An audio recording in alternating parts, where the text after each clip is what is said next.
Дәуренжан сонша болған оқиғаға қарамай, бүгін келеш жұртында өзі айтқандай құдалардың ерлігі жақсы, жақын жүрдеуге арнайы адам басын рахмет Қажымұханға да Дәуренге де үлкен алғыс білдіреміз.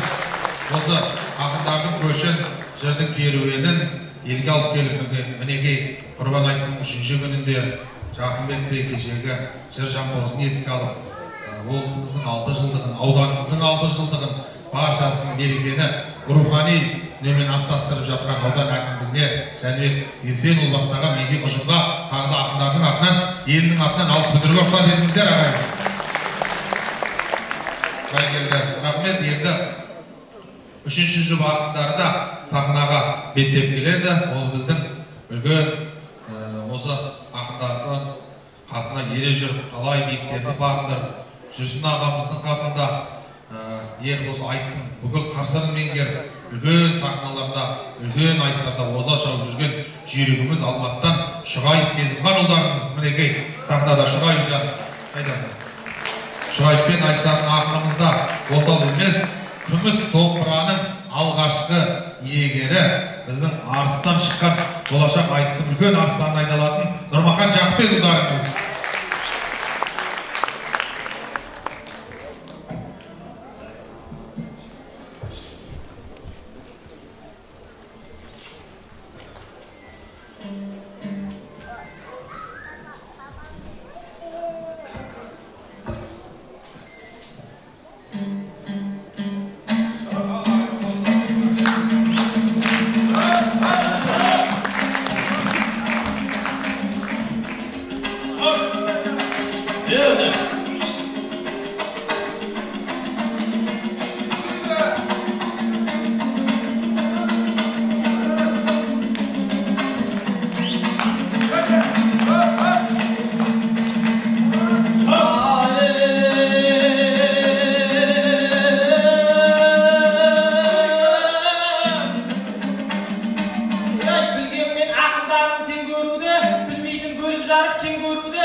Келместің кемесіне мініп кетті.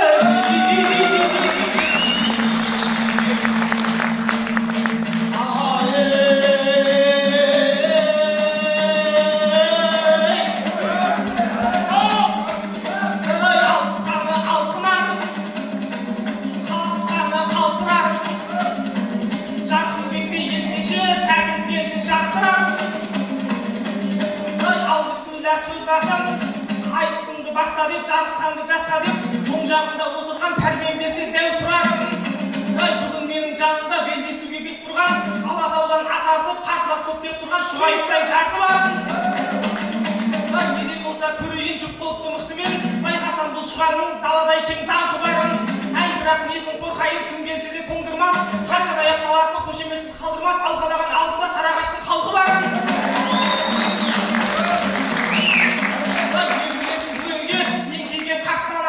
Еңбектеген балама, ақындардың бәрінің наратандай нарқы барын. Айналайын ағасы сайыста сізге айтамын, жарды жар деп күлмеңіз, жар астында жау тұрар, қараны қара демеңіз, қарадан да хан туар. Тақырды тақыр демеңіз, күндердің күні болғанда тақырдан да тау тұрарын. Айтыс деген сөз көкпар, шапқа шыққанда шабандоздай шайырдың шау болар шарты бар. Ал ендеше ағасы кезегіңді берейін, кішісің деп тірелмей, үлкенмін деп сүрелмей, мықты болсаң жеңісті тақырыңнан тартып ал.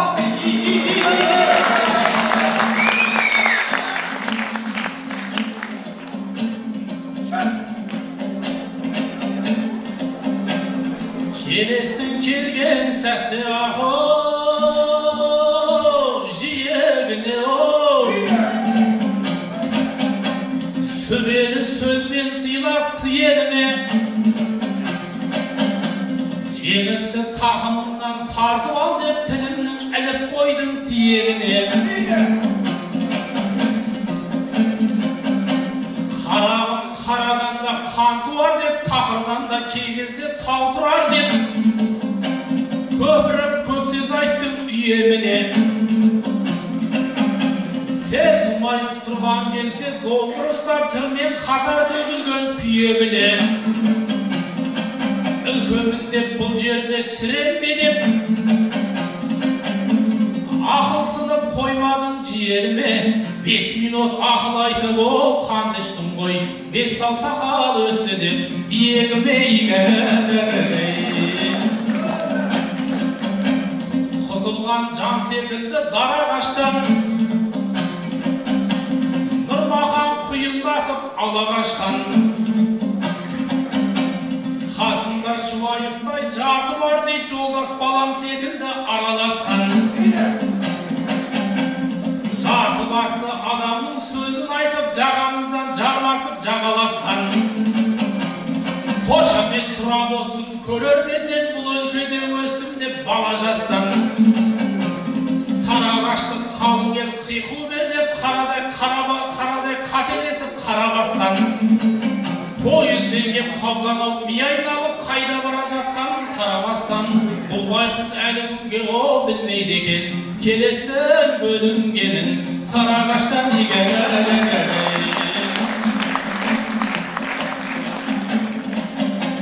еңбекпен ұзақ күнді батыратын ауқылшылықпен ақтаңын атыратын келестің текті жұрты дін осындай не шаруа болса да жапыратын еңбекқор диқандар көп бұл өлкеде көкөністі еккенде қатыратын ұлықтап келе жатсын ұрпақтарға кешегі Жарқынбектей ақынатын былтыры ораз айтта айтыс қылып жиналды сері сазгер тақу ақын ал биыл құрбан айтта айтыс қылып бұл елдің тағын көрдік сақынасын армысың келесіңнің кемел жұртын мейманына дәмдасын татыратын айтайын айтыс жасап оу ақындарға айтайды ауылына шақыратын о Нұрмахан ел алдында неге сірдің есіргенге болады төрешіңдім бір жыл бұрын желіні жарып едің біреуін ақтарайын көне сырдың бір өзбектің қызына ғашық болып айырылғанын білмедің сенесіңнің өлең арнап сен оған әнде айттың жыртылғанын байқамай өңешіңнің ол өзбек қыз байына ол байға кетіп қалып өлем депсің дегендей бұл өмірді неге сүрдім сұлуларды сүйкімді бұл өлкеде алам түгіл сүймеген денесің күн келесің ұл eken ösürdüm. Gül Jamalday ibalı kızım bergen Begaristің bilmeydi yenesingim. Özbek kızın ardından yere verme kemçilerge bolmaydı kengesimnin. Bedeldi Begarist ve o başa bulup kelesdi ben ağzına kelesimden giygene.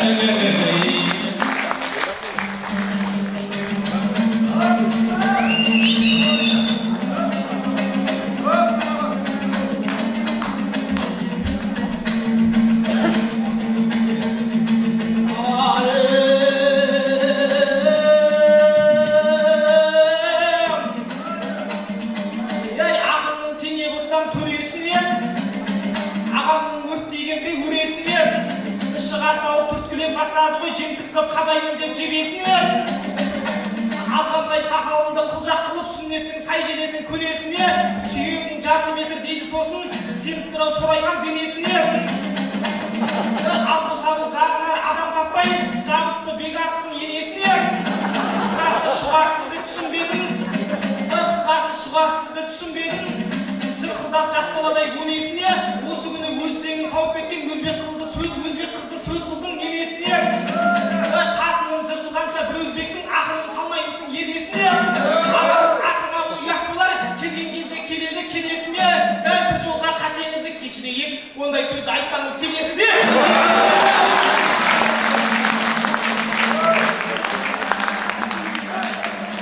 табам деп жақсы табан қойды тырысып бірақ шұған таба алмайды ақырында анаусын мынаусың деп отырып қарсыласты жамандайды осының бір дәлелі жаңа ғана байғұс Нұрмахан балаң жайлы қорада емес додада отырсың ғой доғара тұрсаңшаға сәлемдайды аз болса осы жақтан қызын ал деп келеске мақтау айтып ән арнайды байқасам бұл ағамыз бір-бірімен сөздерін ұштастырып өре алмайды өйткені басында байғұс деп ап сөздің соңын бекенге бажа бол деп тәмамдайды қалай бажа боламын байғұс болсам шұғайып ойландың ба сен ол жайды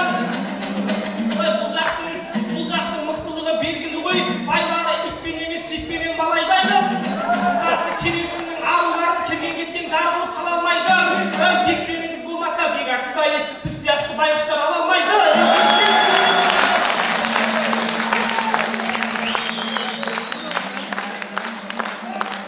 шаққанда шаңғылатын тақыр жерді жаныма шұғайыптай братан келді қапталыма жайғасса қарсыласта қайдан ғана болайын рахым деді мен онда бір оқиға баяндайын ағайын соғып отырса ақыр болды екі ай бұрын айтыс болып Алматыда жиналып алыспенен жақын келді сол айтысты жүргізіп осы ағамыз жастардың басын қосқан батыр болды неге екенін білмеймін бірақ сонда қабағы бізге жүдә қату болды финалдан Санжардайдың бір шәкіртін маған қарсы жұттауды мақұл көрді одан соң орындығын қояр кезде белгілеп Санжарына жақын жерді айтыстың ортасында оқушыға ақырынған отырып ақыл берді сыбыры бірақ елге естіліп қап ұяттан жерге кірген пақыр болды сонда да бұл ұялмай сол балаға соңында бірінші орынның хатын берді қысқасы алдарына Алматыда балдарымды шеттеткен ақын келді ағайын қиғу салып аямай қысып жатқан тақым берді шәкіртіне болысты шұғайыптың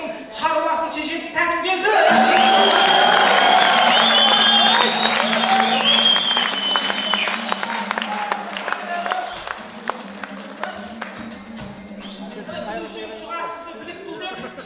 бетіне шығып тұр деп шәкіртіңе жақтасып бірақ сонда ар-ұятпен араны суыттың кеп апырай сөйтуге де бола ма екен айтыста жүргізуші жігітпін деп ақыры жаның ашып бара жатса кішкене көрерменге қылып құрмет сахнада сыбырламай шәкіртіңе сыныпта айтпаймыз біліп тұр деп сабақ көзі өтесіз қалай бергенде балаларды шынықтыр деп жоқ әлде оқушыға үйретесіз бе ұстазыңның қулығын ұғып тұр деп айтыста қарсыластың сауалдарын білсең де білмесең де күліп тұр деп бұл жақтан өзім айтып отырамын жақсылап құлағымды түріп тұр деп сыбырлап айтқанымды суытпастан суырып салғандай ұрып тұр деп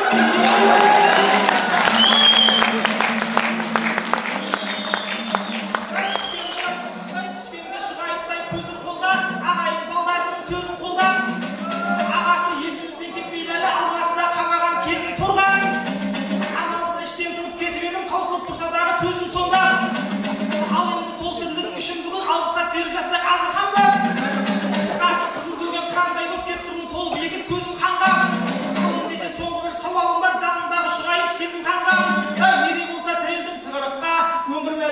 білдің ба, өзің таңда.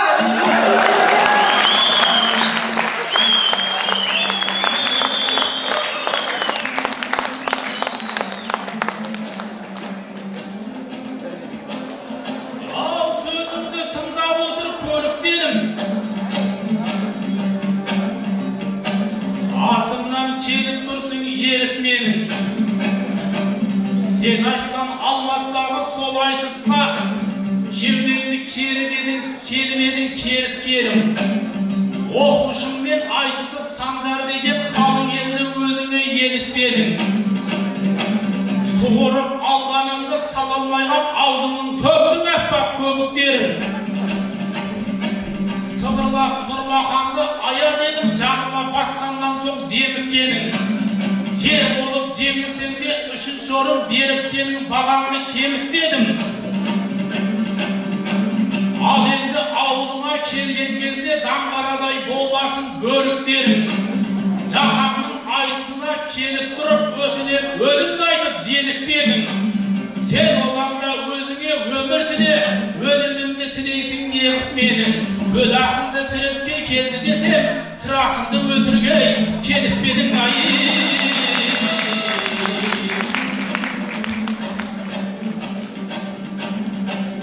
О, біреуін мененің ғой қыра бердің. Хат айтқан сөздеріңе куәгермін. Алғыс хатын берем, алғыс хат беремін деп айтқанында елең ете қалды ғой құлақ елдің. Кімге не беретінін шешіп қойыпты қожасы бұл секілді бұл әлемнің. Бұл жерге жүнде үшін келген жоқпын, қарашаның батасымен көгерген шұған менмін. Мұрасын жырлау үшін келіп тұрмын, Жарқынбекте құлаған құлагердің. Алғыс хатын алсам да ең бастысы, алғысын алсам болды, мынау елдің айы.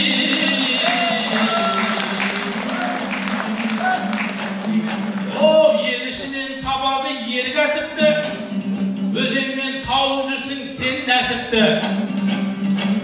Ақыры өткенді айттың, мен де айтайын. Ақиқатты тыңдауға ел асықты. 2 жыл бұрын айтыс боп Алматыда көп ақын. Алматыдай белгі асықты. Менің пірім сүйінбай деп аталған сол айтысты көруге ел асықты. Ордалы оңтүстіктің баласы деп Болаттай қайрап сонда сен жасықты. Өз қолыммен бергенмен бас жүлдені бұл бала содан талай белгі асыпты. Жүрсіннің жүйріктері қатарында шаңдатып талай қырмен жер басыпты. Ал бүгін соның бәрін ұмытып, бүгін міне тарауызға тығасың кең асықты. Қырандай қос көзімді, қырандай ек көзімді қан жапты дей, қан емес қос көзімді шел басыпты.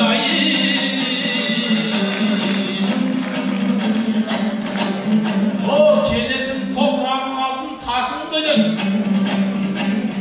ұлдарың қыран яки лашын келеді. Кешегі батыр болған Ілеспек батыр туған бұл өлкенің ұлдары отан үшін басын береді. Сенде туған Тоқаштай атақты ақын заманында жарт еткен жасын болып еді.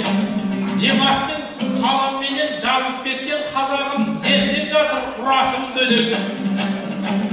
Жақып өлең қалдырған қазағыма Жарқынбектей жатырсың асыл деп. Сол ағамның сөзімен айтар болсам, тарихымды жырлауға ғасыр керек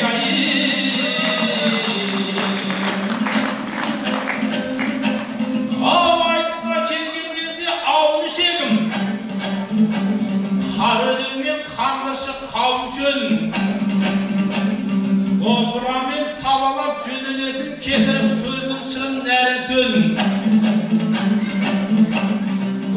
Тоқтап қойсаңыз арасында суырып салды дегенге намыш едім. Артымнан біреу өтіп келатқан жоқ, асықпа сабыр серім. Бірге-бірмей ұрасын басқан аяқ şınымен pamitin soykan eken canım senin. Pamitni koya berse şınымен talmaytnak jak eken canım senin ayı.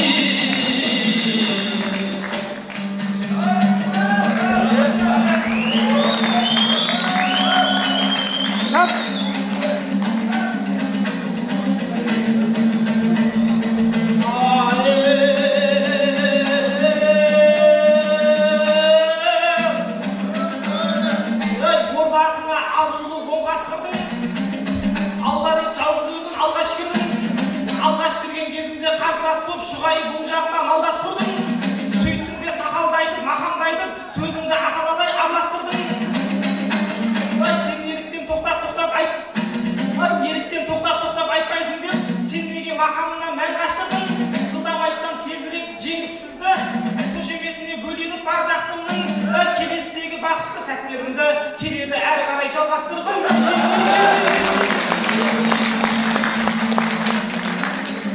Түсетін адам ұстап тұрой ағам, барым келіп тұрған бұлар ағам. Көргенде шұғайыптай қарсыласты, мұндайда күле бәрде мұңай аман.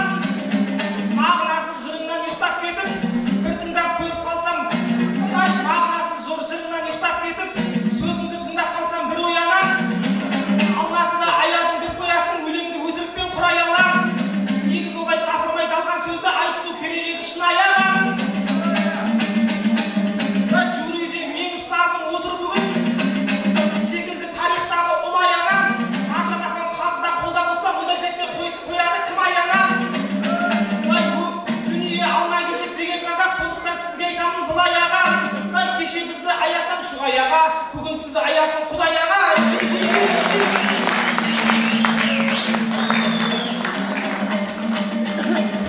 Төгіліп тілдің нәрі жырдың бағы, жарылап жақсы жайсаң жүргін дағы.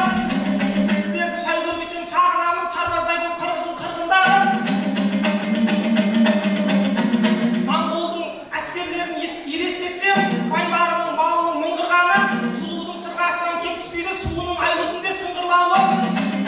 Келестің елмен жұрты қолдағанда Димаштың жолда қалады шыңғырғаны. Шаққанда қара жерден шаң көтеріп, бұл жақта жаһан жүрген бір жылдары. Қысқасы сендер аман болыңдаршы, осы өңірдің күллі қыз күллі ұлдары. Жарқынбектің туылған жерлесі болып, ең бақытты ауданның тұрғындары.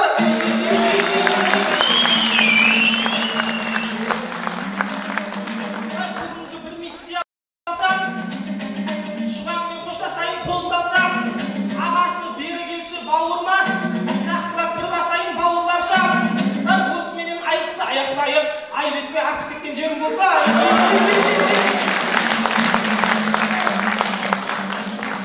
Нұрмахан аламанда көңіл дұлсын, көңіл дұлға мәз болып елім күлсін. Қазірда ұстазымыз отыр дейді дегенде жеңінерін ерін білсін.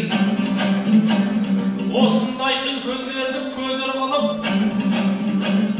жеңілген жерінерімді жеңіп жүрсің. Өз бетіңмен әрекет қылалмасаң, бауырым ақындың сенің ұрсын.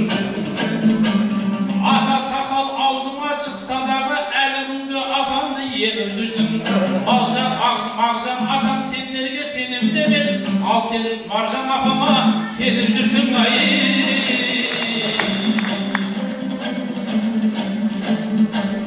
Нұрмахан қауқарым жоқ мүсін құрлы, басады деп ойлайсың мысың кімді. Жылдам айтып жеңем деп шұғайыпты, тағы да жас баланың ісін қылды. Кешегі жыр жүйрігі Жарқынбектер айтыстың айдылынан құсылдырды.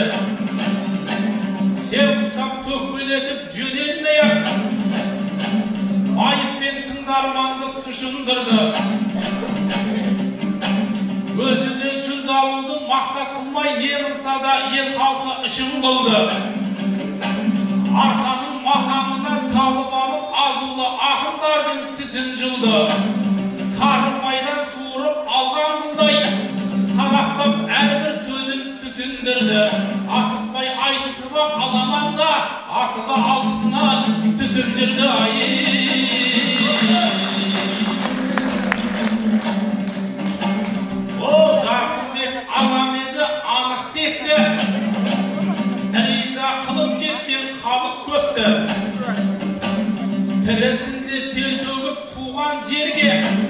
есімін ел жадында даңқ етті. Мәдениеттің сарайын ремонттатып, жарығын өшпестей қып жағып кетті. Мүшайралар өткізіп, балаларға әдебиетімізді дәріптепті. Суретшілер байқауын жариялап, ауылдан таланттарды алып кетті. Кешегі жарқылдаған Жарқынбектің есімі ел жадында қалып кетті. Өз қолымен өшпестей өз суретін халықтың жүрегіне салып кетті.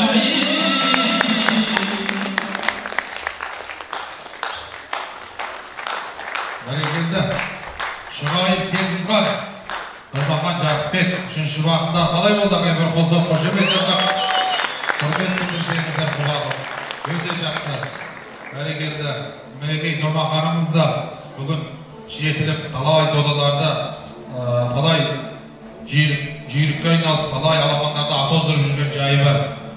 Жаңағы айтысқан біздің Нұрлыбектер, Қажымұхандар, осы жерде Сәбит ұстазымыздың шәкірттері болса, бүгін осы алдына қара салмас жүйрікке айналған Нұрмахандар, осы ортамызда отырған Маржан ұстазымыздың шәкірттері. Солай ғой, я?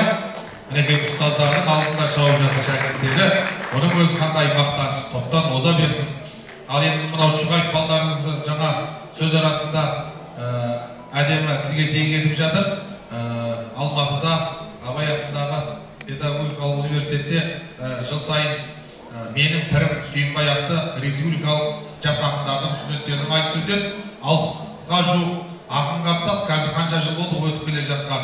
Сол жерде осы үлкен өмірден осы да артына өшпес із қалдырған, елдің жүрегінде қалған кешегі ақындардың атындағы үлкен арнайы жүлделер бар. Мысалы, Оразалы Дос Осынов атындағы, Әзімбек Жамбуриев атындағы секілді. Және сондай үлкен жастарға емеу беріп, сондай іс жасап жатыр. Соның бірі осы біздің жыр жамбозы, жыр жүйрігі Жарқынбек Наушабеков атындағы арнайы жүлде бар екенінде айтып өткіміз келеді. Сол 60 ақын қатысқан үлкен додаларда бір ақын сол Жарқынның атындағы үлкен сыйлыққа ие болады. Оның өзінде Жарқынбек ұстазымыздың ғибратты ғұмырын әрмен қарай жырын ұмытпай жастардың арасында насихаттап жатқан қандай ғанибет, қандай жарасымды ағайын. Сіздер аман болыңыздар. Ең бастысы Жақанның есімін ұлықтап жүрген 4-ші жұп ақындары да сахнаға беттеп келеді. Сахи Сарыарқадан біздің айтып мерекесімен құттықтап айтпай ағып келіп жатыр дегендей, айтсын үлкен ақтаңгері, қазақ айтсын мақтанышы болған біздің Айтбай Жұмағұл Қарағанды Әзілқандай анамыздың шәкірті, талай айтыстарда ат оздырған біздің мақтанышымыз, ұстазымыз, ару қыздарыңыз, келіндеріңіз Анар Жаппарқұлова. Шымкент.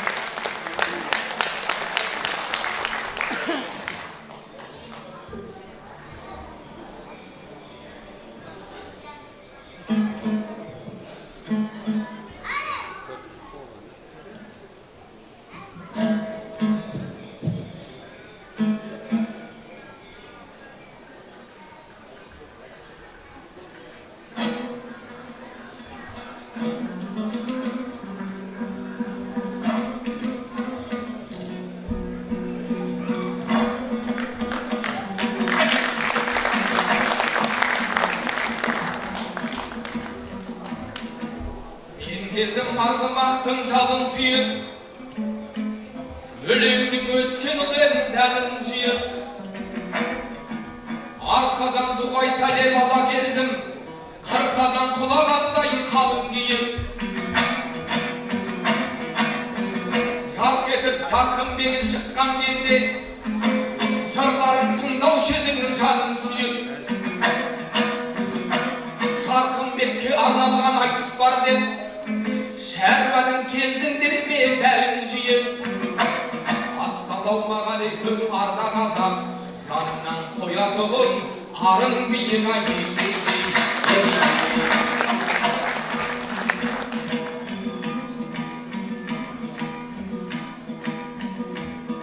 Өкілет топқа қостың құнан керді, анардай жұмқылғанда бұран берді. Жарқын Күлбекке арналған айтыс бар деп қатыс деп қолқалады тұрарды енді. Үлкөп апам келестің келін еді, жасырып айтпай оны тұрам бенді. Апам қалған Қоңыраттар қайдасыңдар? Арқадан тарту болып жүрем келді. Айқайлап шапалақпен шабыт берші, айтпайдай ауылыңа құдаң келді вай.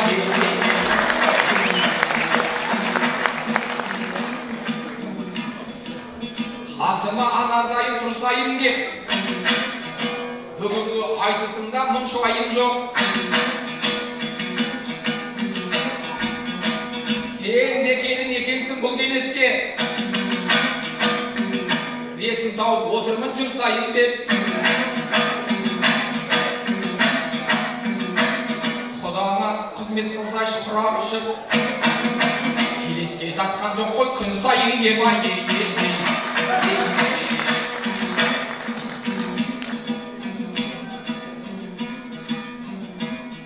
Шын жүйрік алдарында ойнап шығар, сөзіміз шекерменен қаймақ шығар.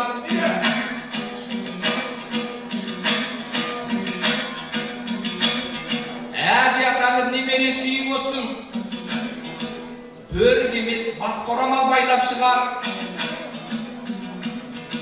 Кәрісін деп қомсынып отырған жоқ, жырларын жігерінді қайрап шығар.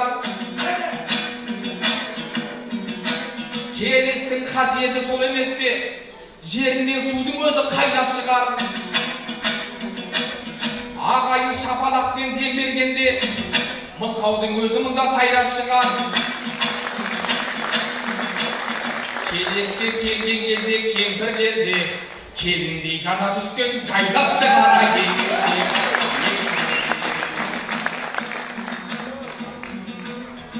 Біздігін отыр елім сіздай көріп,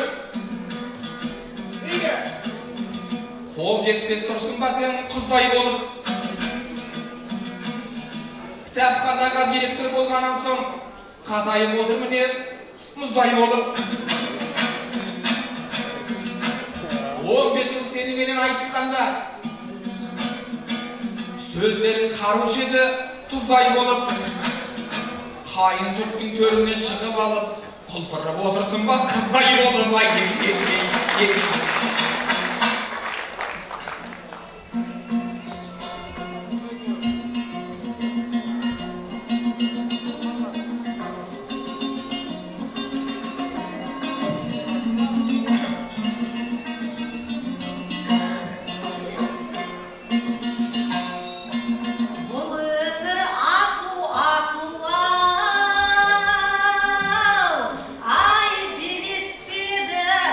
Бар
Марал, Маржан, Кәрима тұрған кезде көңілі анары қыздың бай секілді. Ішінде жаулықтының жалғыз өзім, қараңғы түнді жарған ай секілді.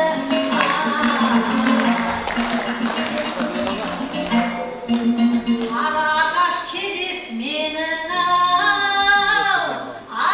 қайын жұртым, қолдауға келіндерін дайын жұртым, иіліп сәлемімді берейінші, оңынан тусын бүгін айым жұртым.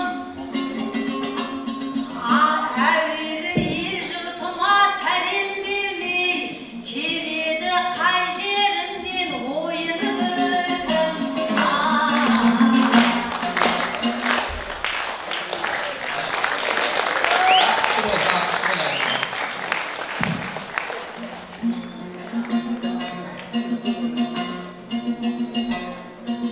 Арқадан айтпай келді, ай аңқылдаған, жырлары найзағайдай жарқылдаған. 15 жыл болды сені көрмегелі, сағындық дауысыңды саңқылдаған. Құда боп қоқырайып отыр бүгін, ұнайды дәл осындай қалпың маған. Бұл жерге 2 ұшақпен ұшып кепті, айналдым мінезіңнен жалпылдаған. Құдаға ылайықты құрмет қылып, сыйлаумен құрметтеуден тартынбаған. Ағайын құдамызға қошемет қып, бір болды соғайықшы сарқылдаған.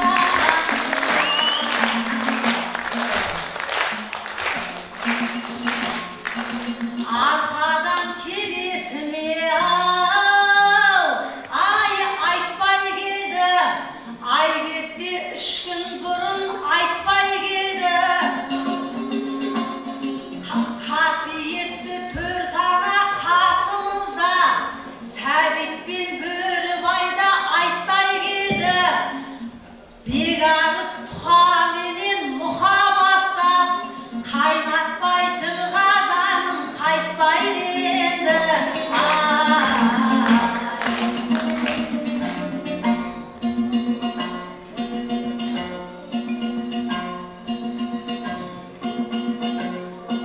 Айбектер айтысқанда, ай ағасымды, Нұрмахан тартысқанда баласымды, Әселхан қонысбайдай біз екеуміз, жасайық бір айтысты жарасымды.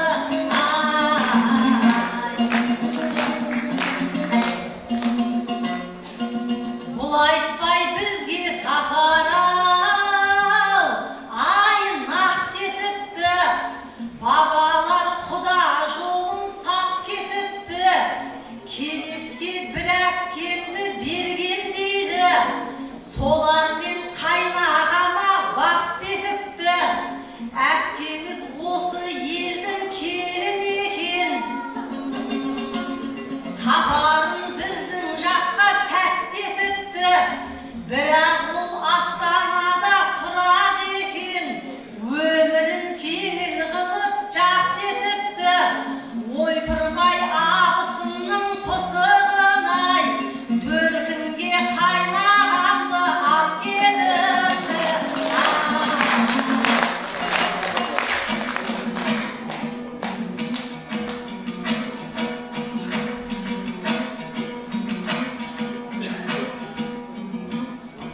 Ол келес ақындарға төрдеп жүр ғой,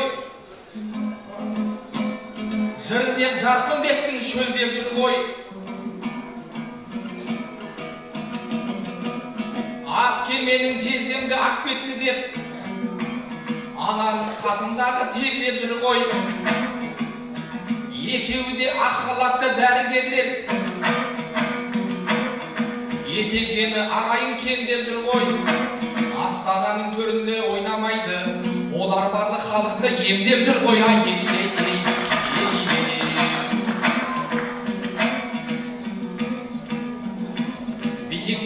Қыран қақсын қыран бүгін,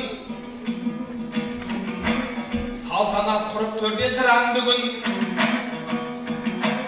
Ағайын құрбан айтын құтты болсын, барша мұсылмандарға думан бүгін. Айтпенен қатар келген айтыспенен, тұрар жан құтты болсын туған күнің әкелген.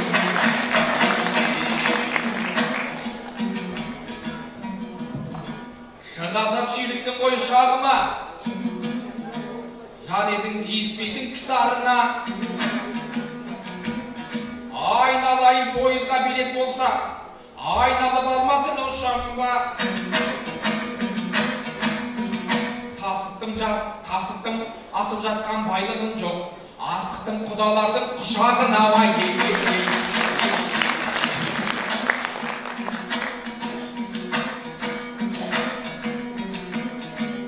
Сен менің қыр-сырыма қанықсың ғой, сыртымнан біраз нәрсе танықсың ғой. Депутат болып жұмсауды үйрендің деп, өзіңде біраз жерге барыпсың ғой. Шәй құйып құдағудың орнына сен шәңиіп төрге шығып алыпсың ғой.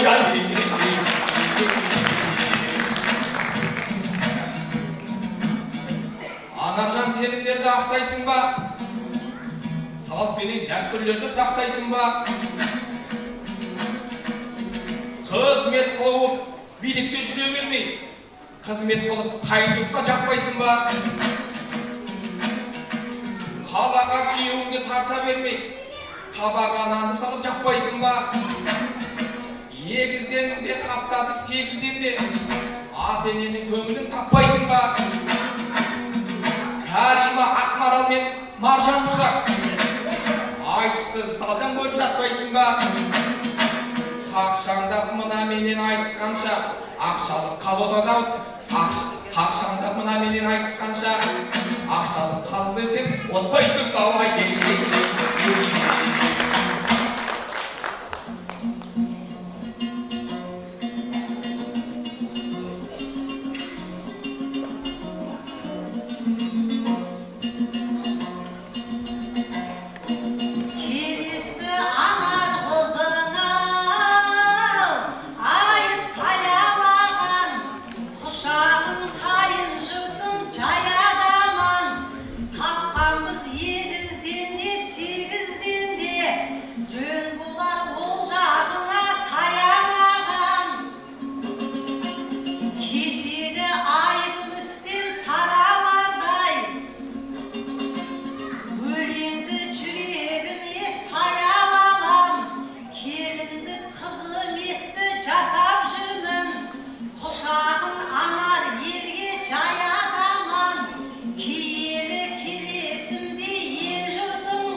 Жарқынды ардақтайтын ел алқасы ғой, сайрататын қарсыластың қолқасы ғой.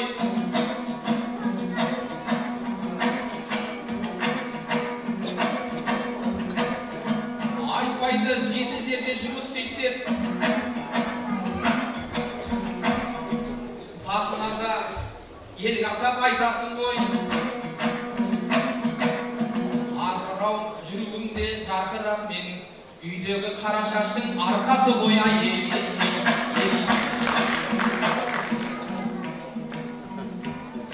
Абайға аттың басын бұрып келдім, бұл жақтан жақсылыққа үміттермін.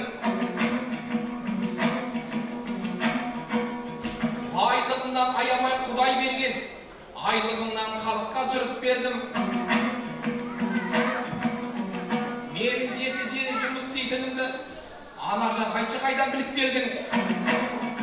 Сен жеті жұмысты айтып болғаныңша, мен тағы бір жұмысқа тұрып келдім. Халықаралық қазақ тілі қоғамына төраға боп білекті тұрып келдім. Айтпайтын да жұмысы көп болып тұр. Қатары аз болған соң біліктердің. Қозғалып жұмыстарын істеп жүрмін, қозғалмайтын дивандағы жігіттердің.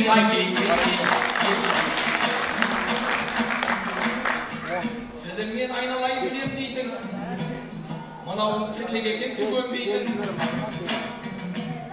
7-8 жерде мен жұмыс істесем, ештеңе жоқ аяқты шідерлейтін. Сенің де жаңа жұмысың құтты болсын, басқалардың жұмысын түгенбейтін.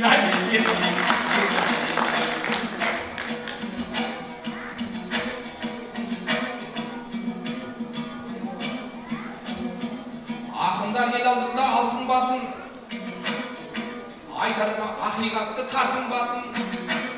Жарқынбектің келгенде айтысында, Байзақ айдай алдында жарқылдасын. Жарқынбекпен айтысқан әрбір ақын, әзілдеп сөз қылатын жалтырмасын. Ешкімде де ешқашан ренжімейтін, жігіттің төресі де жарқын досым. Халқымның пейілінен айналайын, жарқынның ардақтаған алтын басына кеткен.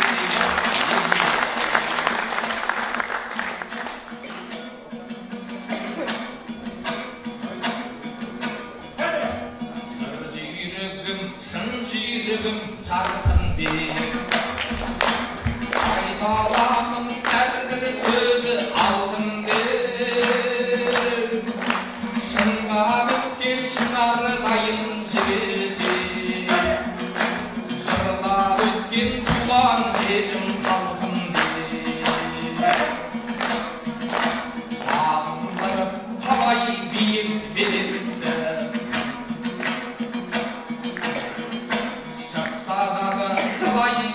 белесті, атақ құмар, мансап құмар еместен, абайыма талай олжа ап келді, ақын талай шығарды ғой келестен. Мәдениеттің сарайына директор, мәдениеттің өсуіне себеп бол. Жарқынбегім елді қалай сыйласа, елі солай Жарқынбекті елетті. Жарқынбекті таниды ғой бәр алаш, жақсылығын айтпай кетсем жарамас. Жарқынбекті келес қалай сыйласа, ардақтайды дәл осылай сараға. Жарқынбекті келес қалай сыйласа, одан бетер құрметпейді сараға. Өнерменен қасың биік өрлейді, айтыс кешкім сендей көңіл бөлмейді. Халқым барда өздеріңдей ақпейіл, Жарқынбегім ешқашанда өлмейді. Халқым барда өздеріңдей келмейіл, Жарқынбегім ешқашанда өлмейді. Атажаным ескі жақын досым мен, ағайынның батасымен өсімен, бізге мақтанышқа ағайын сау болып тұрып болсын елескеміз келейікші тек тойға айтысымды аяқтаймын осымен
Көп алқаның арасында бір бидай дегендей, айтыскерлер арасында үлбіреген қыз екенсіз.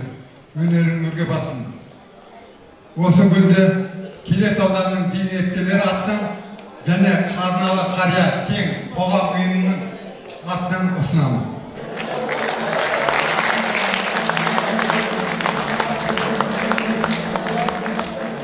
Бәрекелді. Барша Келестің қазыналы қарттарына сәлем дейміз, алғыс білдіреміз кәнекей. Осында шын көңілден баршасы. Ал ардақты ағайын, бүгінгі айтысымыздың соңғы жұбы қазақ айтысының қос мықтысы, қос мақтанышы, алтын домбыраның иегерлері Мұхтар Ниязов Қызылорда, Бекарыс Шойбек Түркістан.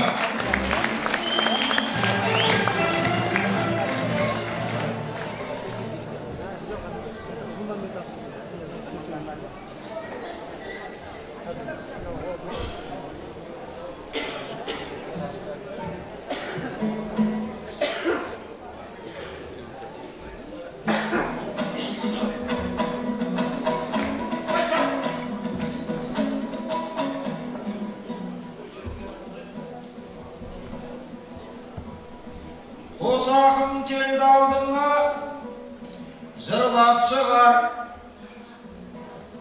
Шабытын шапалақпен шыңдап шығар.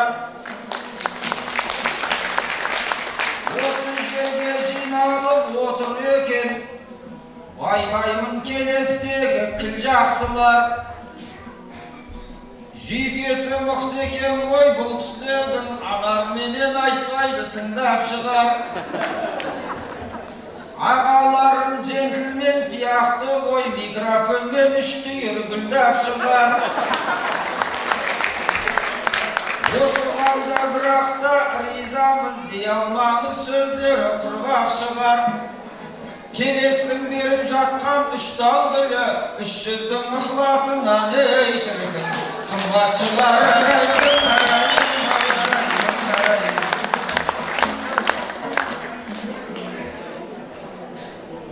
Ағайын мына мақам қалай бұлай, ортасына келгенде сарайдың ай. Айқай-қау диесіне қайтарамын, бүгінгі айтарамын әрайдым-ай. Бұл неге әрайдыммен шықты деме, айтпағасын көп болды қарайдым-ай. Осы мақаммен шығатын әдетім бар, 18-ші жұлдызымда ей шіркін. Әрайдың-ай, әрайдым, әрайдым-ау, әрайдым.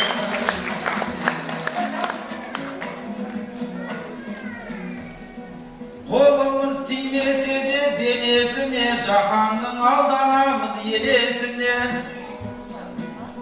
Еске түссе жүрегім шым етеді, ине кіргендей тырнақтың көбесіне.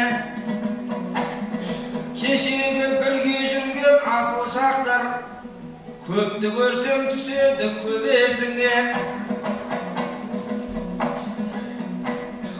Ассалаумағалейкум сәлем бердім, ақындарды көтерген төбесіне. Еншісі Сарағаштан бөлінгенмен, айтыстан бөлінбеген ей шіркін. Келесіме әрайдым, әрайдым, әрайдым, әрайдым.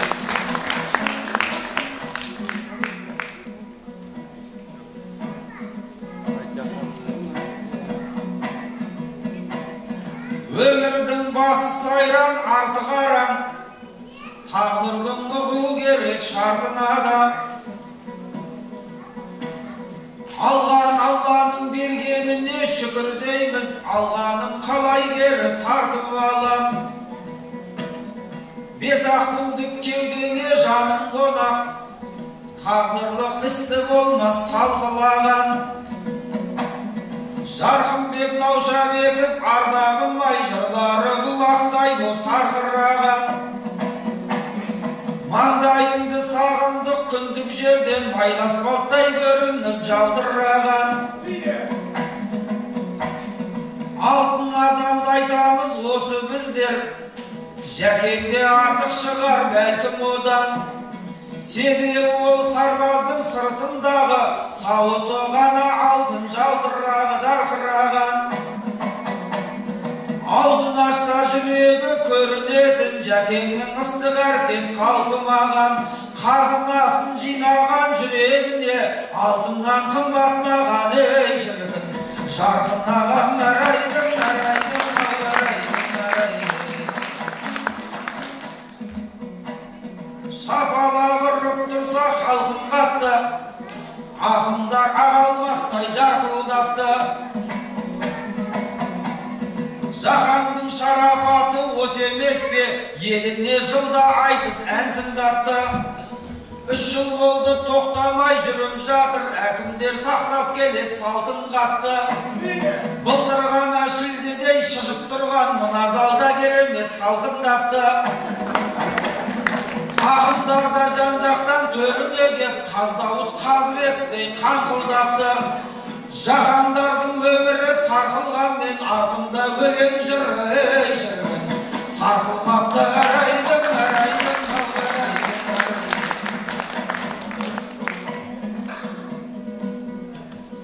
Тілі қисық ақынның жағы сынар, жақсы ақын у жесе де балы сұнар. Жарқынбек сондай жанның біреу еді, айтыста қанша табысы бар. Жұрттың бәрі жеңгемді айтып жатыр, Жаңагүл деп жаһанның бағы шығар. Мен қайта керісінше айтар едім, Жаңагүлдің жаһандай арысы нар. Әйелді қарамасан тез тозады, қамқорлықтың қартайтпас дәрісі бар. Жеңгемнің ағдидарын көрдіңіздер, бұйыртса 100 жасайтын шанысы бар. Жаңагүл жаңа ашылған гүлдей болса, Жарқынбек ағамыздың ей шіркін, бабы шығар арайдың, арайдың, арайдың, арайдың.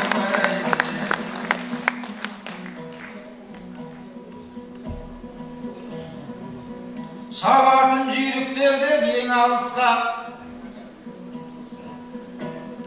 бізді апты соңында демалысқа. Былтырда осы жерде айтысып ек, мына кісі көз көрген бегі арыспа. Қанша мәрет қайталап айтыссақ та, сізде бір тоймайсыз ау реваншқа. Қанша рет ауруына ем болдым ау, артық кеткен жерім аз кем болдым ау. Қатты айтысқа дайындалып келгенде де, осы сөзден артыла алмай тең болдым ау. Көбіне арыстан бұл ақыным ғой, турап салғасын жем болдым ау. Ағайын өзің қолдап отырмасаң, менде бір көңіл құса ер болдым ау. Құрбан айттың ең соңғы күнінде бұл, ең соңғы құрбандығың ей шіркін, мен болдым ау.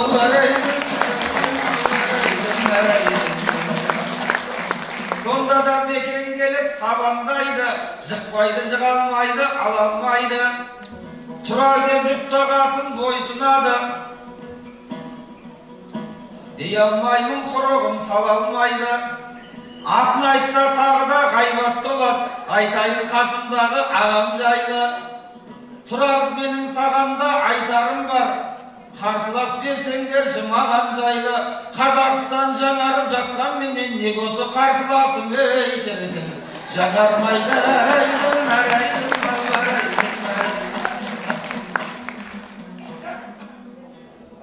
Қазандай бөрік қана сыйған бас деп, қайнағанды қинадың зидан бас деп.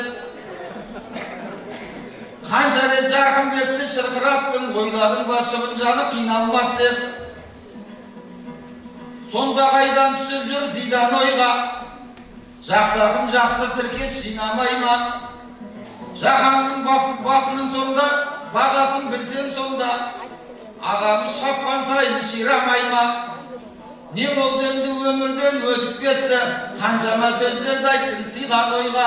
Жаһанның айтқан сөзің арасында, оңашада жаныңды ей шіркін, қинамай ма? Арайдың, арайдың, арайдың.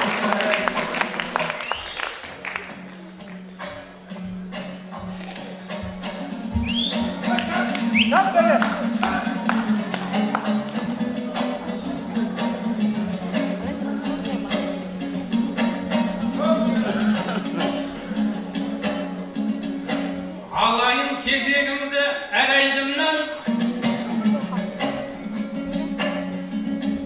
мақамын құбыладай қалай жылдам.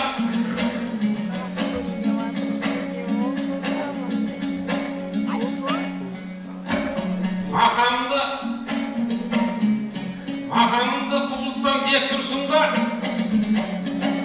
әпсәтте құтылам деп сарай қырдан. Алдыңда Ниязов пен Шойбек тұрса,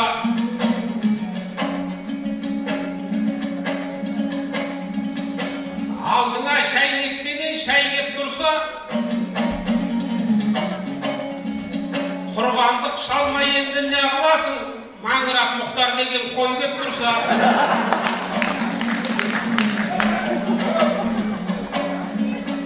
Жарқынбектің елінде ойламаппын, ағайын шегемінде бейнет мұнша.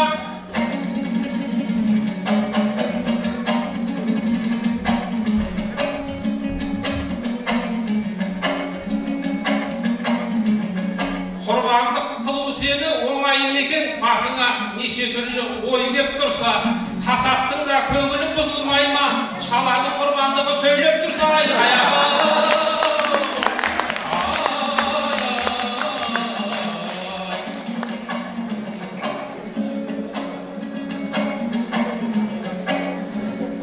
Әрейдің мақамына әйбет салған,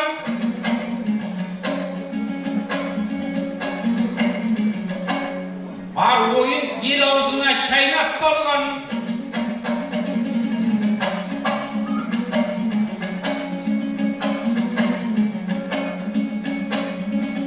Зидан деп Жарқынбекті кемітіппін.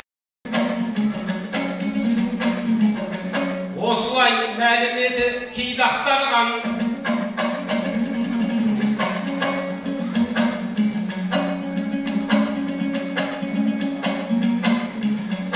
Келестің жұрт алдында түрі шығарып,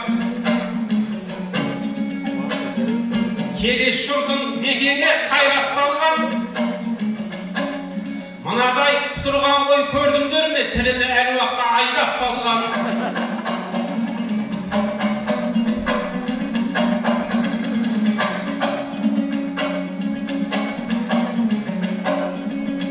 Көңілім менің соған алаң болған,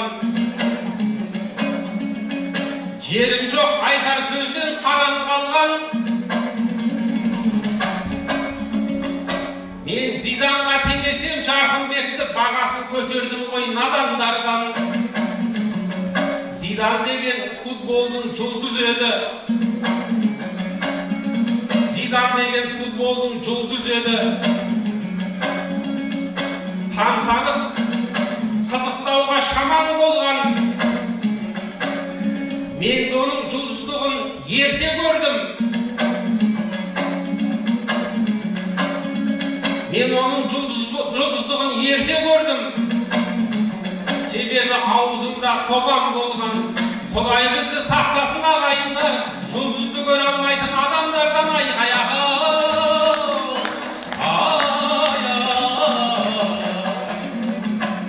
Бұл айтыс екеумізге безбенеді. Тұқыртып бара жатсың лезде мені.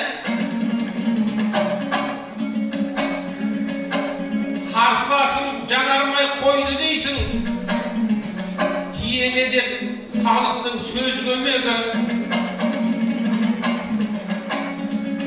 Мен де сенен құтылмай қойдым сірә. Әркім басқа салғанға төзбек еді. Келес жұрт қайын жұртым болғанымен жолықпай қойды маған өзгерегі. Ең бірінші келсем де жылдай тысқа, әйтеуір ең соңынан сөз береді. Мұхтаржан Данышпанның білетін ғой осы дәстүр қай кезде өзгереді.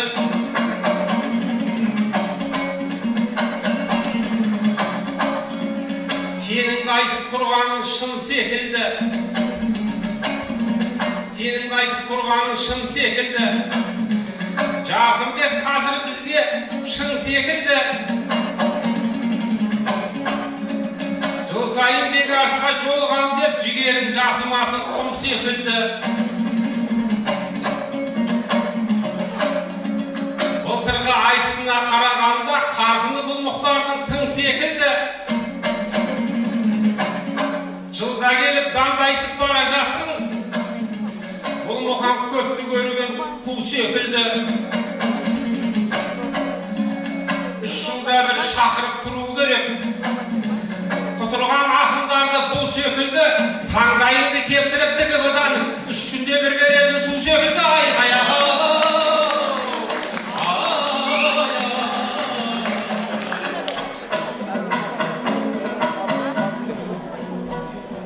Дейсіз бе 3 күнде бір су шығады, су азайса жағдай у шығады.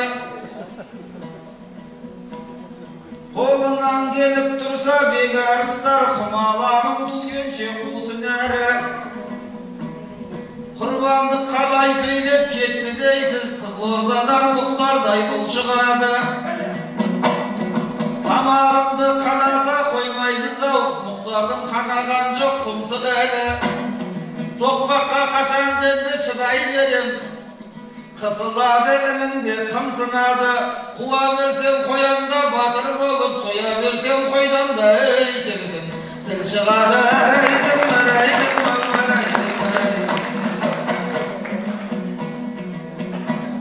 her sözüm halkka biz biledi.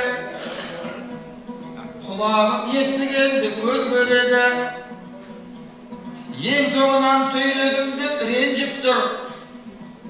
Birinci söylemedi közde gene. Kuyövde silamasa da, kuyövge söz vermese de rencimez. Dep oylama varlığı tez geledi. Danışmansın dep dursun mına jarday. Deysiz be endi kaşan özgeredi. Kuyövdün körgen günü os emes be. Kayınjurt özgergende işirdi.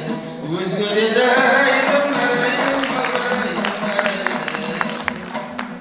Otursuz ondanımda taslamaya, sökümülümdü söyleşi laslamaya. Bagana Aybek ağam bastap berdi. Koygan жоқ ешкім onu koslamaya. Soğunda özün endi ayaktadın. Men emesmin ağamdı kaşkan ayak. Kelestin halkına kanday ökpeniz var. Kolun sokpay turgan жоқ koslamaya. Birin basın birevin sonuna koyup, kuyevlerdi söyletti işirdin. Bastan ayağa karaydım.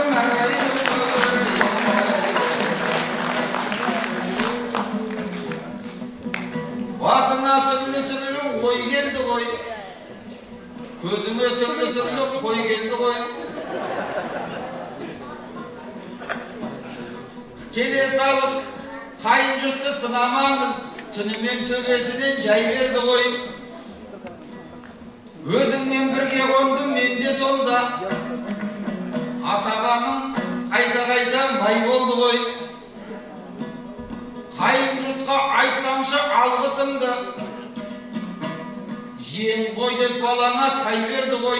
3 günde bir ağatın suay suda yanmay. 3 saat tünümen işirdin. Şay verdi koy yaraydım.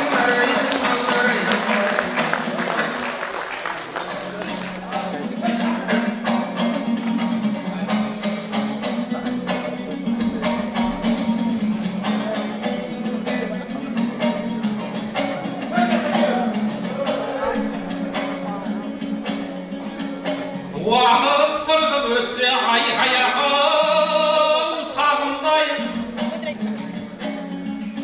Arxıma qaydan gana bağımdayım. Tuğan elдің төріне келген кезде Жарқынбекті қалайша сағынбайым.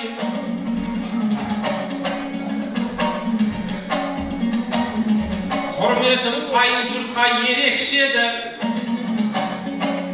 Бүгін неге ол жолдан дамылдайын. Көргендерім той болсын қай кезде де. Арнайдың өздеріне әнім дайын.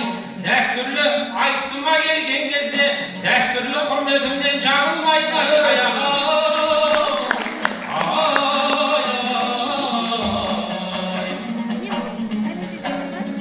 Жүреді Жарқынбектің салықтаған. Жақсыны дер кезінде танытпаған. 40 жыл айтысса да адамдар бар. Ел жұртын тәтті өлеңге жарытпаған. Келес жұрты әу бастан кен қалып қой. Ақын сірә оңама сонықпаған. Жыл сайын Жарқынбекке айтыс жасап, жақсыларды күтуден жалықпаған. Қабағына ырзамын бұл ауылдың, қанша қонақ келсе де қамықпаған. Үйіне 1-2 адам айттап келсе, мәз болып тіпті соған байып қалам. Келесің сен не деген бақыттысың, бір күнде 15 ақын айттаған айқаяға.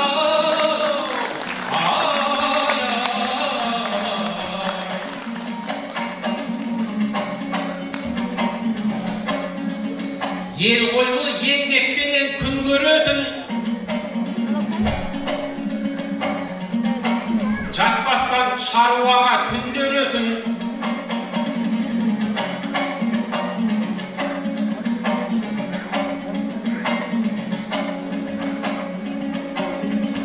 сондықтан маған жылы ұшырайды, бәрінің көргеннен соң күн дебетін. Көрдің ғой қазыналы қарттары бар, ардақтап ақындарды үлгеретін, құрметі кеудесіне симай кетсе атып шығып қыздарға гүл беретін.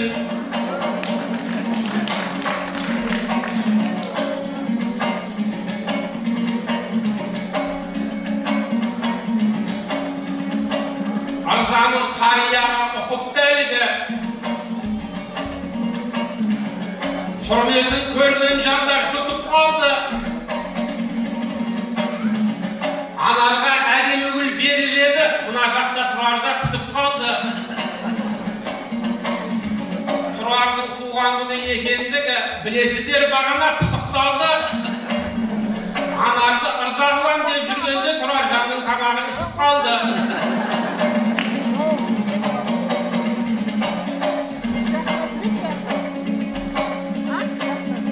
Қалай қызық болады ертесі сол,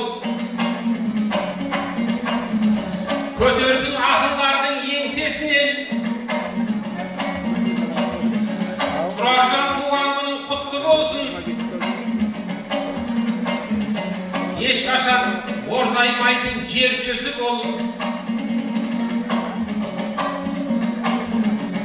Ешқандай қиындыққа мойымайтын, халқының жуан ойын желкесі бол. Өзімде қаранардай жігіт едің, түйенің құламайтын желкесі бол. Сәбит ағаң секілді қазыдағы, серілердің ішінде серкесі бол. Ар жақтағы Бөрібай ағаң құсап, Кәрима апайыңның еркесі бол. Аржанның баратығын сарағашы, Ақмарал демалатын меркесі бол.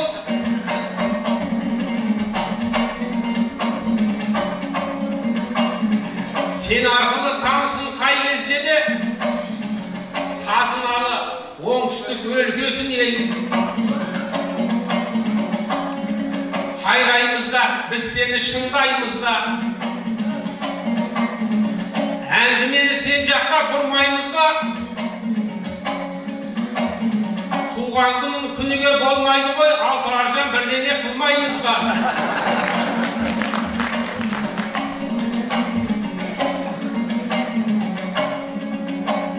Мұхтаржан-ау, сен бұған қалай дейсің? Бұлай шығып көк шайдан ұрмаймыз ба?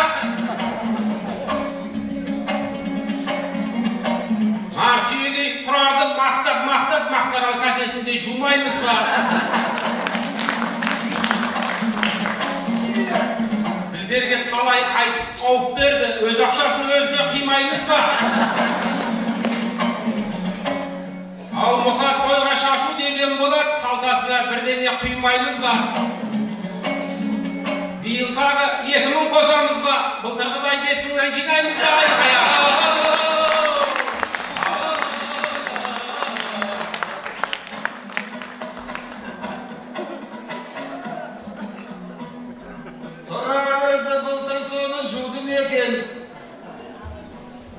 Көп айттық балмен бүгін суды көкем, Тұрарға таң қаламын мұнан асы, шіркін-ай бірақ күнде туды мекен. Мен деген дәулерді ығыстырар, көре алмайтын сыртынан жымыс қылар. 5000-нан жинайық па деп отырсыз, әр ақында қосылға тырыссың ал. Өзінің бар қосқаны бірақ жас қой, 1000 теңгеден қосатын күліш шығар. 2-3 жастан қосып жатса сөзім басқа.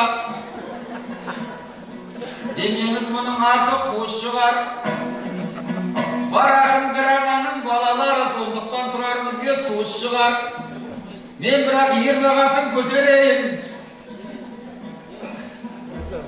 Қызыл тілі тұрардың қылыш шығар. 8 қырлы бір сырлы жігіт қой бұл, 8 мыңнан жинаған дұрыс шығар.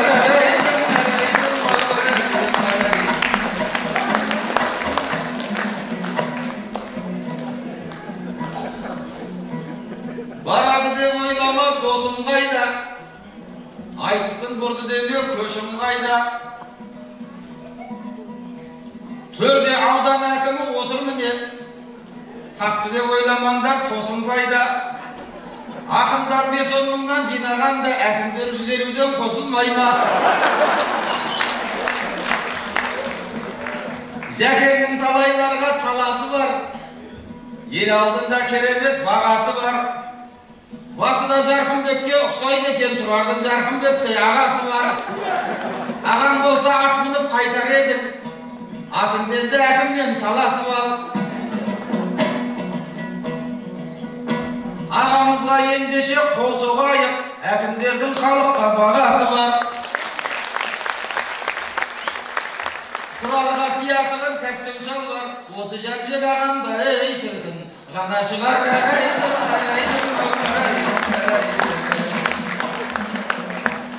Ау жәке қалжың айтсам күлмейсіз бе? Қадырын ақындардың білмейсіз бе? Бұл деген мұқты уәзір негізінде қаперге осын елді үлмейсіз бе? Жәнібек деген ақынды халық білет, текеметін дұшпанның тілмейсіз бе? Қасыңызға тұрарды ертіп алып, Жәнібек керей құсап ей шіркін жүрмейсіз бе?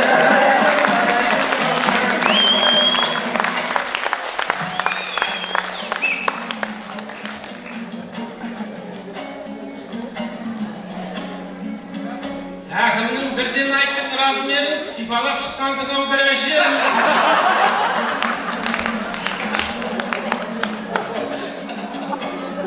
Тұрарға кәстім шалбар әперденің көңіліме жақты ғой сразу менің. Үстіңе шапан сыймай жүруші еді. Әкімнің кәстіміне размерін. Ол саған кей алмайның дөтенетін, Мұхтаржан сап жібердің төтегетім. Өзінше ер бағасын көтерем деп, орынсы жерің барау жөтелетін.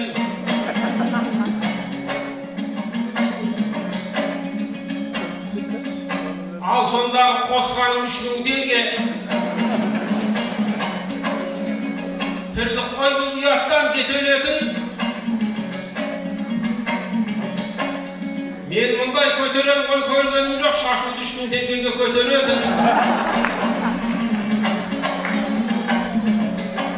Оны көрген тек біздер ғанамыз ба?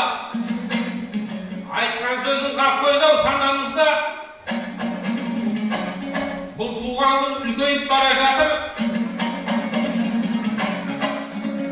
Аңқы ұзап кетеді даламызға. Бұл жерде тек әкімдер отқан жоқ қой. Бар еді одан басқа панамызда. Бұл тойға ортақ болсам деп отыр ғой, Амарал мен Мажарбай анаңызда. Кәдеге бізде барып қаламыз деп жылғырлап отыр Сәбит ағаңызда. Басындағы Бөрібай Кәрималар деп отыр ғой, біздерде қаламыз ба? Оның бәрін Мұхтарау күту қайда, кішкенде қарау керек шамамызға. Оларда дастарханға қосылама, қазынан да бірдеңе аламыз ба?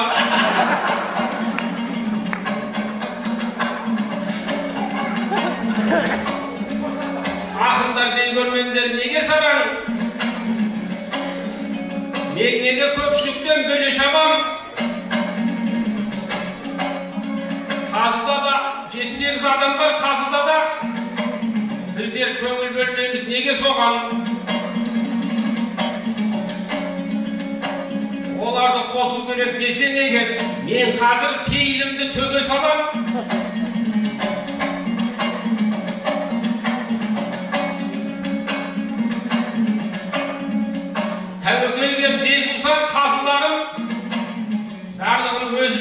töre salam. Айтыстан соң бас жүлде берсеңіздер, ақшаның бәрін өзім бере салам айғая.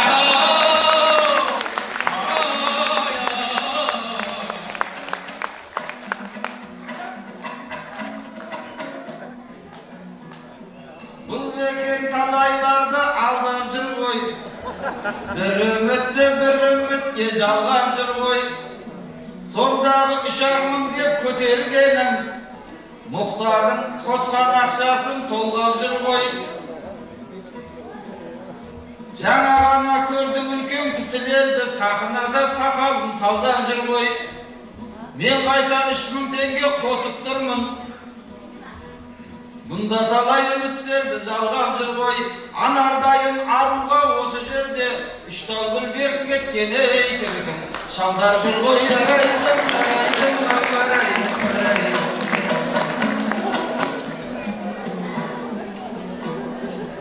Көрінгені дұрыс қой ісіңерден, ілтипат көрген жақсы кішілерден, қайтеміз қазылардан аламыз деп. Ойымды осылайша пісірермең, сон жағын жүлдеге әкеп тірек қойдым. Жүлдені көрмесең сен кісілермең, қазыларды бұлайда қонақ қылып, бағасын мұндай жерде түсірермең. 5-10 теңге сұраған ұят болар, сұратпай-ақ беретін ей шіркін кісілерден.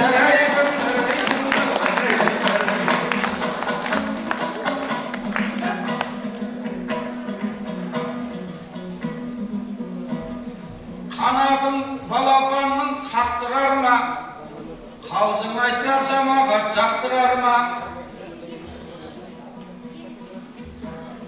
Ағайын айтыс деген дәл осындай, жаяулар ілес алмас аттыларға. 1-2 ауыз өлеңді арнадық қой, көкірегі мінекей пәк тұрарға. Тұрардың еңбегі зор, осы айтыста жыл сайын көңілімді шақ қылар ма? Жәнібек ағам өзі біледі ғой, шапан жабар тақымын ат қылар ма? Оған дейін қалайық бір ауыздан, бір қол соғып қояйық ей шіркін ақтыларға.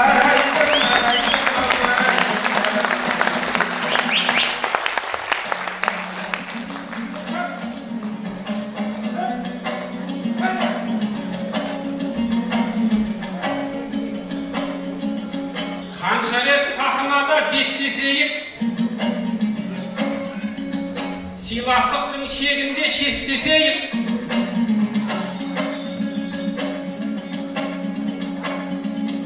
біз 10 жерден ойнайық әзілдейік, қызыл тілмен несіне от көсейік. Қазының ақшасына бола Мұхтар, екеуміз неменеге кектесейік.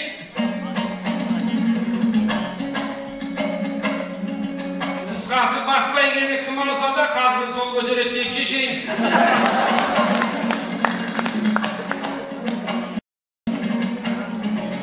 Айтыстым ініммен де ағамменен,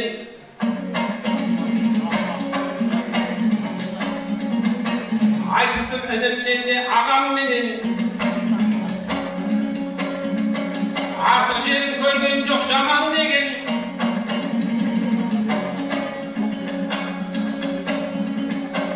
Мұхтардың әуелегенде қарқынынан тітіргеніп қалды шамал денем.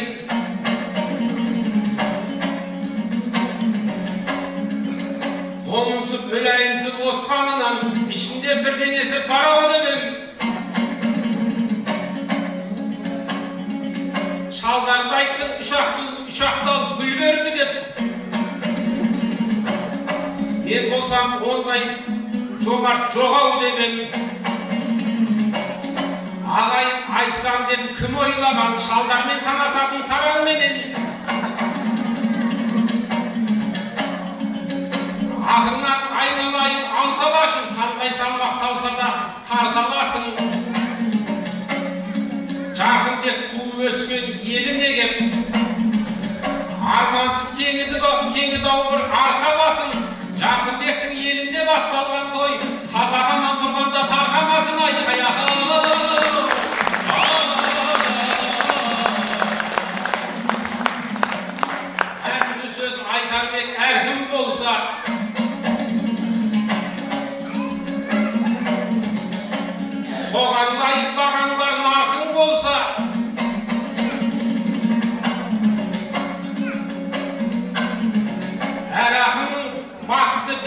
Ой, жүздері Жарқынбектей жарқын болса,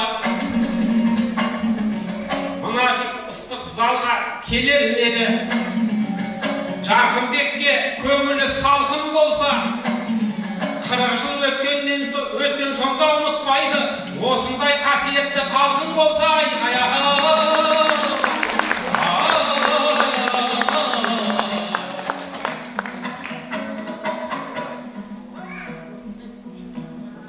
Беке сен сөйлегенде қуандым-ау, қолыма ізің еріп туалдым-ау. Кім бас жүлде алса сол төлесін деп айтқаныңа кішкене жұбандым-ау. Қазы қарта дегенді білуші едік, қазы қалта дегенді шығардым-ау. Көңілім байқап тұрсам оттылсың ғой, қашаннан бөлек туған тек тұрсың ғой. Қашаннан да ерекше дарынсың-ау, сөзіңмен де жеп тұрсың ғой. Тұрардың туған күнін мақтаралда тойлаймын деп тәуекел бек тұрсың ғой. Кім бас жүлде алса сол көрімдікті береді деп қасыма кеп тұрсың ғой. Сөзімнен түсінгенім айналып кеп өзіме төлетейін ей шіркін деп тұрсың ғой.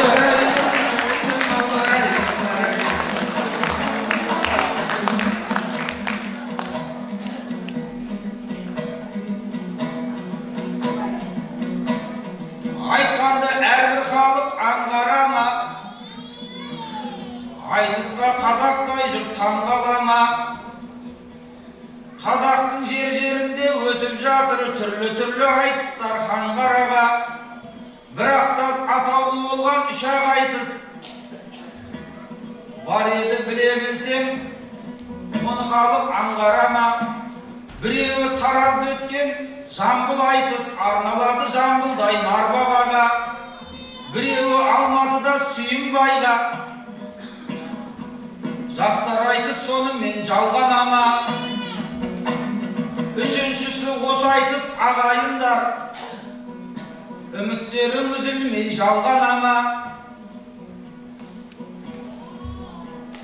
Алталашқа сахнадан үнім жетті, Жәкеңді айтса жүрегім дірілдетті. Бұл айтыста ағайын білсеңіздер, ескерілмей қаншама буын кетті. Қазағымның құрсағы құтты болған талай ұлдарын туындетті. Жамбылдан Сүйінбайдан кейін бірақ Жарқынбек боп халыққа жырым жетті. Жарқынбек ағамыздың бақыты ғой, Құдайым өзіндағы туындетті. Ел жұрттың арқасында 2 жылда Жамбыл мен Сүйінбайға ей шіркін қуып жетті.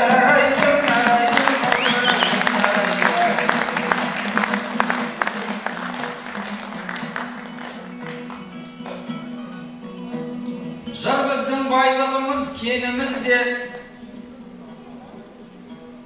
сол біздің тұратұғын тегімізде.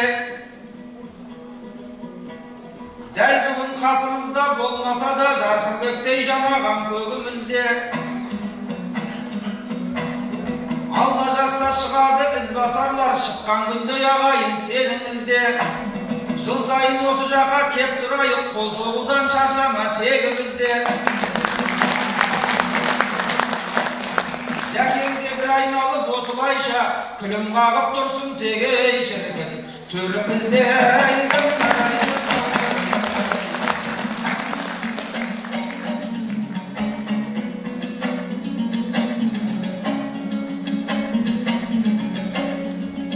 Не істейміз мұндай тойда шаппағанда, қаумалап ағайындар қаптағанда.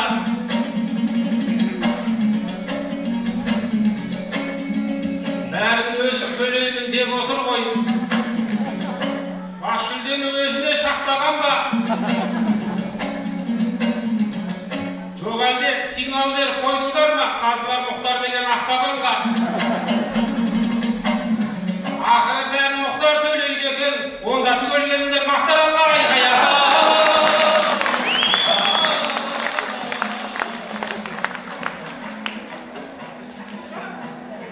Егер маған ағадан атыласың, қатырмайтын жердегі қатырасың. Saransın deysin mağan arasında, sargımızın sabahının sabrasın. Men başlıca alsam kazlar keledi dep. Turardın kızganbayımız makulasın. Özün alsam kazlarda şakırasın, men alsam бүкіл eldi şakırasın.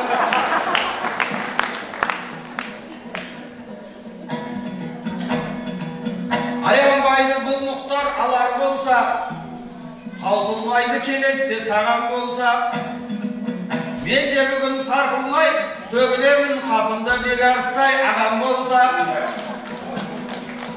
Біреуіңіз қалмастан келіңіздер, ешкімді жіберместен шамам болса. Осында елмен халық төріне шығарар мек мұхтар менен бекарыс жаман болса. Халықтың тілеуімен жүрміз қазір, тайғанақтап кетер табан болса. Біздің де несібеміз сарқылмайды, осындайын тілеу қор елей шірігін аман болса.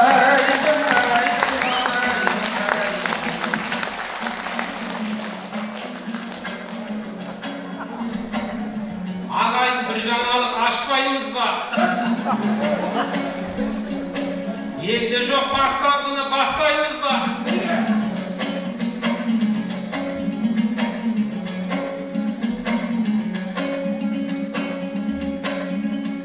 Жүлде алсақ Жарқынбектің тойынан біз Тұраржанның тойына шашпаймыз ба? Онда тұрған ағайын айып бар ма? Тойларына бір тойды қоспаймыз ба? Бәрекелді, Бекаш Шойбеков, Мұхтар Ниязов. Көпті айтсын.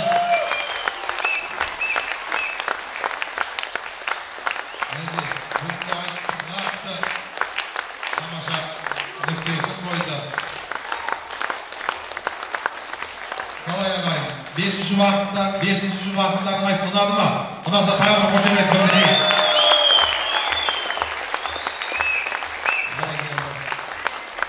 Жарқынбек ағамызға арналған айтсын ортаңғы бір тақырыбында мен де тақырып айналып кетемін деп ойламаппын. Бұл айтыстың күнін мен белгілеген жоқпын, келесі ауданның әкімдігі белгіледі ғой негізінде. Мен тек жүргізіп беріп жүрмін шын айтқан уақытта. Сондықтан қазылар алқасына баршасына үлкен алғыс білдіреміз. Үлкен рұқсат мінекей.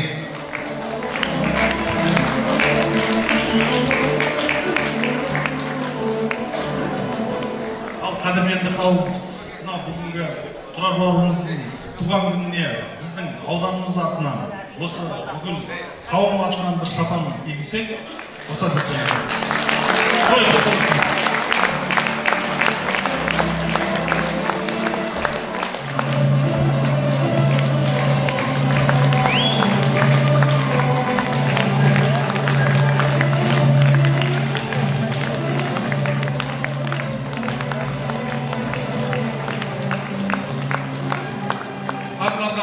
Рұқсат береміз. 15-20 минут шыдасаңыздар, бүгінгі жүлдегерлерді бірге марапаттап қайтамыз ағай, солай ма? Сол жүлдегерлерді шақырам, еді мақтар алған. Ал, ағай. Келес аудандық мінекей. Шымкент, Мұхтар Ниязов Қызылорда, Бекаш Шойбеков Түркістан, Нұрлыбек Мейірманов Түркістан, кәнекей келіңіздер. Бас ақындар кәнекей, бас ақындар, жас ақындар кәнекей.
мен өзім қалай жалғыз марапаттаймын.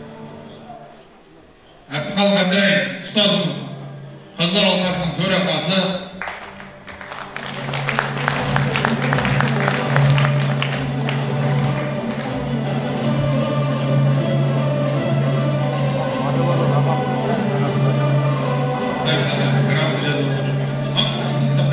Қазылар алқасының төрағасы, айтыс ақындармен жыр термешілердің халықаралық одағы Шымкент қаласы филиалы төрағасы, мен әріптесім, ұстазым Әбдіхалық Әбдірайым.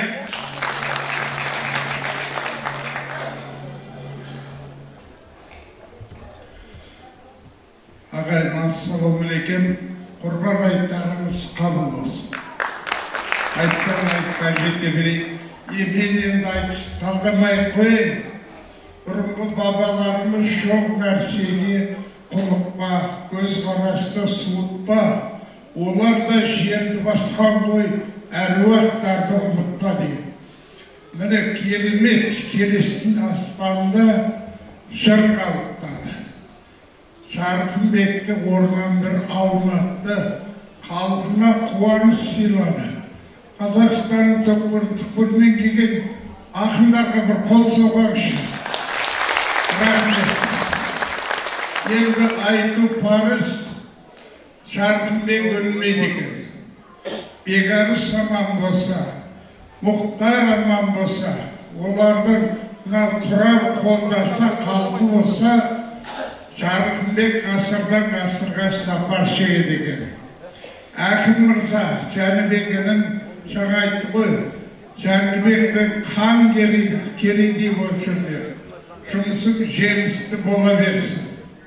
Осы халқыңмен қанаттас, еліңмен емшектес бол. Жаңа бір ақын айтты, қан көтерген төбесіне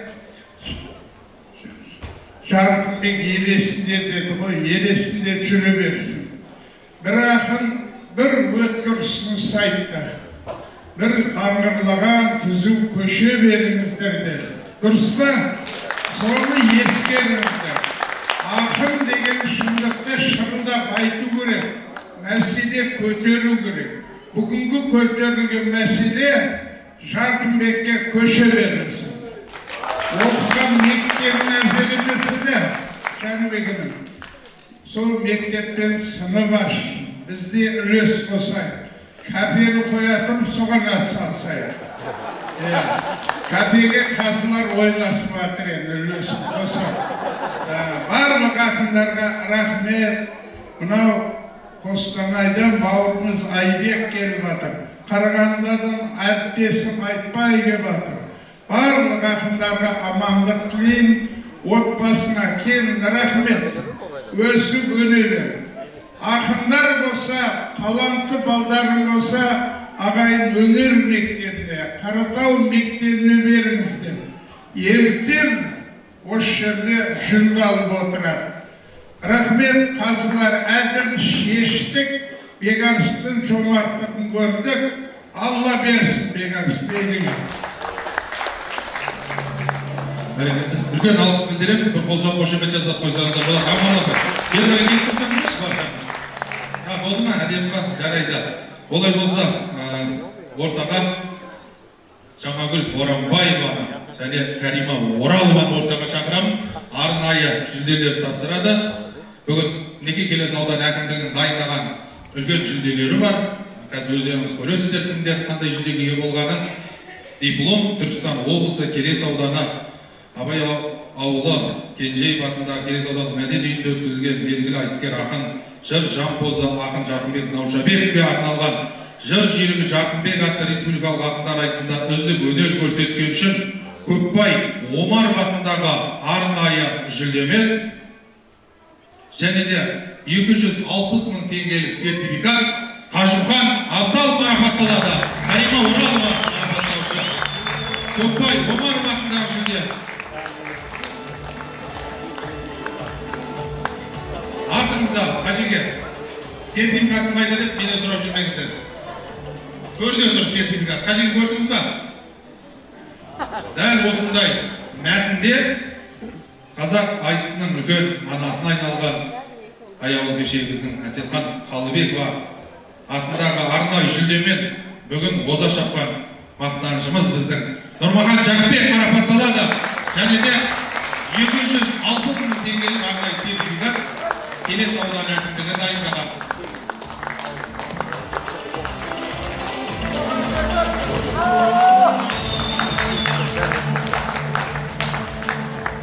Дәл осындай мәтінде 260 мың теңгелік сертификаты бар. Қалдыбек Әліқұлов атындағы арнайы жүлдемен Жүйрік Нұрлыбек Мейірман марапатталады. 260 мың теңгелік арнайы сертификат.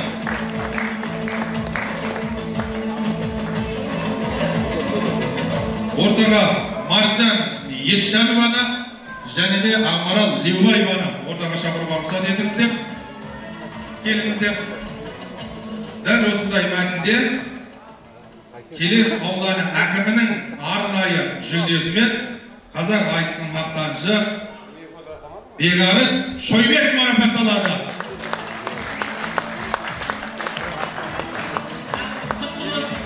Бегарыс, елің жердің бүткіл Келес елі сен де күйеу боласың құрметтеп, аудан әкімі бастап саған осы құрметті беріп жатыр.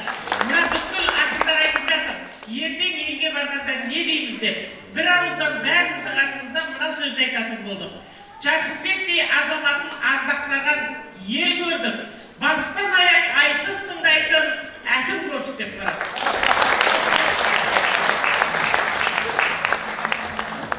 Үлкен алғыс білдіреміз. Маржан апайымызға үлкен рахмет. Амара Леубаеваны ортаға шақырамыз. Мәдениет және туризм басқармасының арнайы жүлдесі және 260 мың теңгелік сертификат Амарал Леубаева марапаттайды ортаға. Амарал апай ортаға келіңіз. Мінекей Дәурен Ақсақал марапатталады.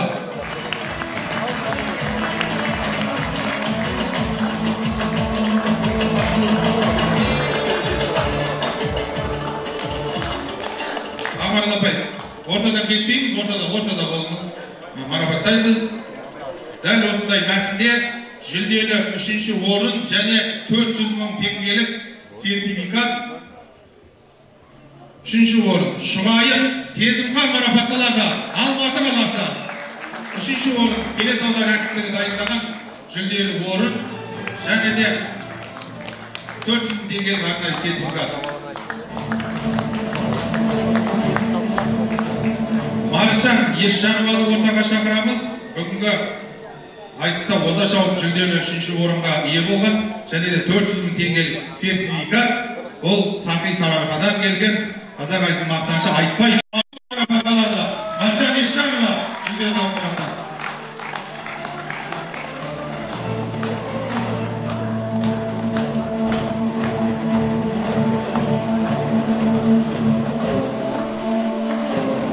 Әбдіхалық Әбдірай ұстазымызды ортаға шақырамыз. Жүлделі 2-ші орынды марапаттайды. Жүлделі 2-ші орын дәл осындай мәтінде және 500 мың теңгелік арнайы сертификаты бар. Ол Арқалықтан Айбек Қалиев марапатталады. Жүлделі 2-ші орынмен.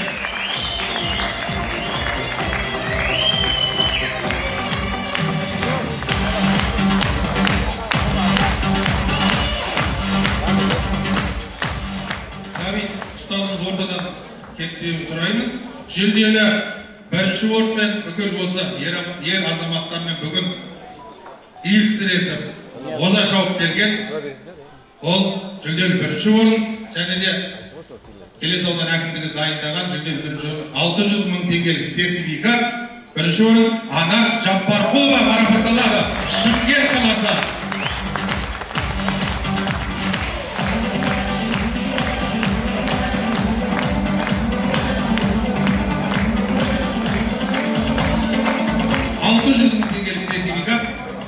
Үлкен алғыс білдіреміз. Бүгінгі айтысымыздың бас жүлдесін марапаттау үшін аудан әкімі, Келес ауданының әкімі Жәнібек Ізенов зор қошеметпен сахна төріне шақыруға рұқсат етіңіздер ағайындар.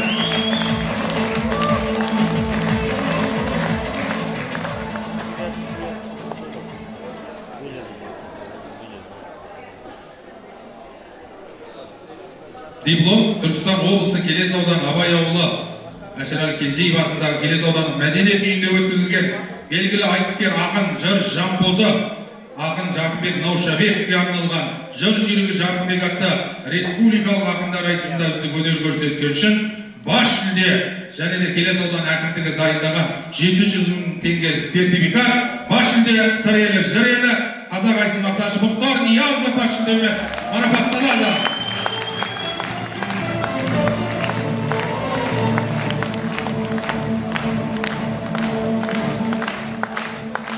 Мұхтар Ниязов халыққа бір шумақ деп жатыр. Ризамын Сәбит Маржан Ақмаралға, Карима Жаңагүлдей тәтті адамға осылай бас жүлдені алар ма едік? Бекеңмен жақсы өлеңдер таппағанда, Жаһанның жатқан жері жайлы болсын.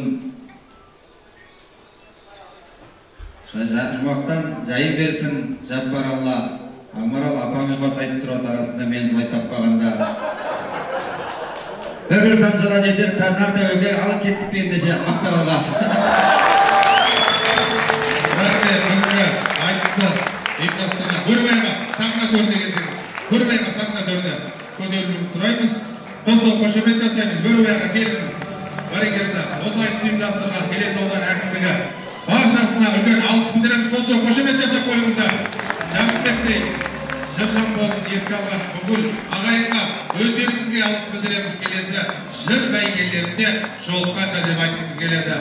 Дәстүрден жаңылмайтын келесіздер. Аман болсын ағайын.